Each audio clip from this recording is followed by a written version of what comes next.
he had a dark side, it appeared. Athletes and students speak out against a former high school coach accused of seducing a student.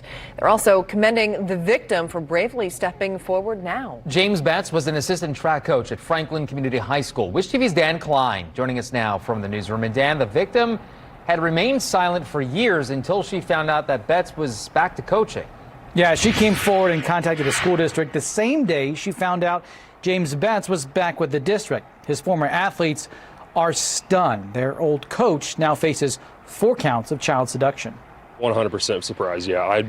Talking to him, you would have thought he was the nicest person. Reed Abney was a senior the last time James Betts, known to most by his middle name Eli, was an assistant track coach at Franklin Community High School. According to investigators, it all started in the spring of 2014. Betts had explicit conversations with a 16-year-old female athlete on Snapchat before 2 sexual encounters. One at this home on Jefferson Street, where Betts was living at the time with his family. On one occasion, the victim even took a pregnancy test just to be sure. Investigators say the victim even babysat Betts' children several times. I was deeply disgusted. He's been a big part of this community, and it's just, I'm almost at a loss for words. Abney was friends with everyone on the track team that year. To know that they had to go through something horrible like that just really, really breaks my heart. The victim told police it was only when she got to college she started to realize the gravity of what had happened, but decided against coming forward then because Franklin is such a small place and Betts was no longer coaching. But when she found out he was back on the Franklin coaching staff as of 2 months ago, she changed her mind and called the school district,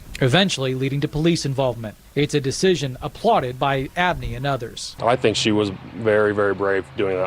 I'm sure that's a very scary thing. I commend her for her actions. You know, he did a wrong, absolutely. So I do commend her for coming forward. We knocked on Betts' door Friday. His wife referred us to his attorney, who told Wish TV he looks forward to receiving information from police within the next month. The school district released a statement saying that Betts had passed a background check before he was rehired in February of this year. Officials say he had no further contact with students the day the victim contacted the district and was terminated 11 days later on April 5th after school officials met with police. However, they declined to be interviewed. Abney hopes by coming forward, the victim helps herself and others and believes it's never too late. That way she can, in return, feel maybe some relief herself and prevent that from happening to someone else.